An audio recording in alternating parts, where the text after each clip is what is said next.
আসসালামু আলাইকুম। আজকে আমি দুই ধরনের পুডিং বানাবো, একটা হচ্ছে সেমাই পুডিং আর একটা হচ্ছে পাউরুটি পুডিং।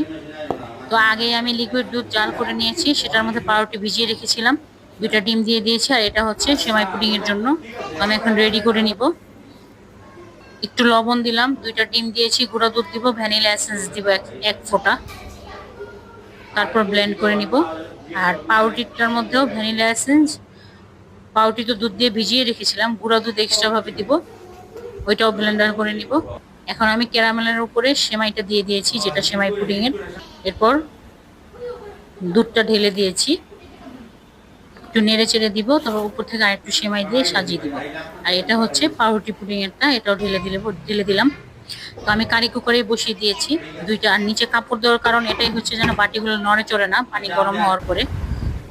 তো এই যে আমার ফাইনাল লুক, এটা হচ্ছে সেমাই পুডিং আর ওটা হচ্ছে পাউরুটি পুডিং। তো এখন আমি ঢেলে কেটে সব ডিটেলস দেখাবো। এই যে এটা হচ্ছে সেমাই পুডিং, খুবই লোভনীয় লাগছে। আর এটা হচ্ছে পাউরুটি পুডিং। এই যে পিস করার পরে এই যে সেমাই ভিতরে, সেমাইয়ের লেয়ারটা। আর এটা হচ্ছে পাউরুটি, পাউরুটি যেহেতু ব্লেন্ড করা তো একবারে মিহিন। তো কেমন হয়েছে অবশ্যই কমেন্টে জানাবেন। আর আমার বাচ্চারা বলছে খুবই মজা হয়েছে।